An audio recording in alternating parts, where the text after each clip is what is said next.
You think they should be. Most of us probably wouldn't say anything because the reason could be very personal. Well, Caroline Davies has been speaking to one woman for whom a face mask is not just personal, it's terrifying. Mask wearing has become an emotional issue, but what happens if you can't wear one? 29-year-old Georgina Fallows says it brings back traumatic memories of the night she alleges she was raped. She's waived her anonymity to talk to us.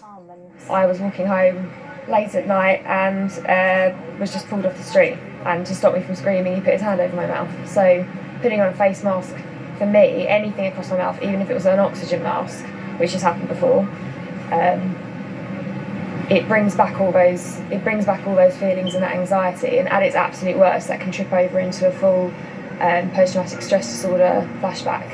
The easiest way to describe it would be like a hallucination. It's horrifying.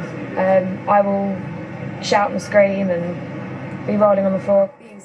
Georgina says she's limited how much she's been going out, but on the 2 times she has, she's been challenged, once by a woman at a hairdresser's. She was herself very distressed, and she said, "Oh, you know, people like you are killing my father," and you just think, oh God, well, that can't, you'd be inhuman if that didn't make you feel this big.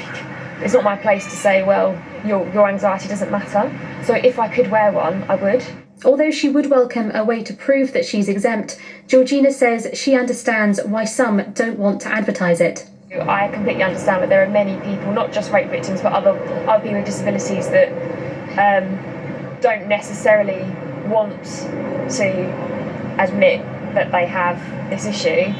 She was also disappointed in recent comments made by the Met Police Commissioner Cressida Dick, who said that she hoped that people not complying with wearing a mask would be shamed into complying. And that is so unhelpful, because you cannot have somebody in that position who has a huge voice saying to members of the public, challenge. The Met have said that the comments were directed at those actively choosing not to wear a mask, and that the object is to protect safety, not to criminalise the general public.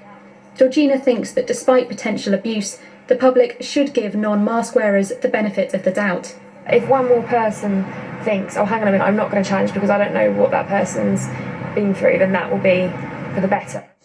Caroline Davies, BBC News. A minute's silence has been held at railway stations around the UK to remember the 3 people killed in last week's